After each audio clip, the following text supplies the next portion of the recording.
তারা দিনকে দিন ক্ষুদ্র এনজিওর ভূমিকা অবতীর্ণ হয়েছে, তাদের মধ্যে পরিবারতন্ত্র চলে এসেছে।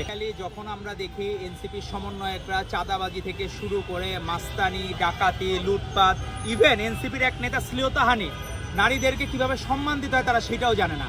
এই বিষয়গুলো আমাদেরকে ভাবায়। উমামা ফাতেমা, তারপরে নীলা ইসরাফিল, এরা কিন্তু এক সময় কিন্তু এই দেশকে ভালোবেসে 24শে গণঅভ্যুত্থানের ভূমিকা ছিল, তারাও কিন্তু এনসিপি করতে পারতেছে না। তো আমার যারা মনে হয় যে এই জুলাইয়ের গণঅভ্যুত্থানকে যারা একক ক্যাডার হিসেবে বিক্রি করতে চায়, এনসিপি আসলে তাদের দল না। এনসিপি হয়ে গেছে সমষ্টিগতভাবে কিছু মানুষের মুষ্টিগত দল হয়ে গেছে। এটি সকলের আশা প্রত্যাশা পূরণ করতে পারতেছে না, এবং যেখানে আমার বোনেরা নিরাপদ না, আমার ভাইয়েরা নিরাপদ না, এই ধরনের আসলে অর্গানাইজেশনটা একটা ক্ষুদ্র এনজিও হয়ে যাচ্ছে দিনকে দিন। তারা দিনকে দিন ক্ষুদ্র এনজিওর ভূমিকা অবতীর্ণ হয়েছে, সেখানে তাদের মধ্যে পরিবারতন্ত্র চলে এসেছে।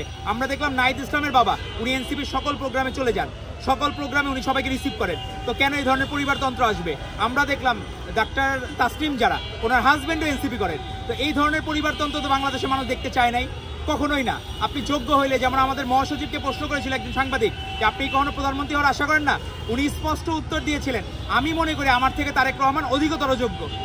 এটা হচ্ছে রাজনৈতিক শিষ্টাচার এবং পলিটিক্যাল নর্মস, যেই নর্মসটা এনসিপির মধ্যে নাই। তো আপনাকে ধন্যবাদ।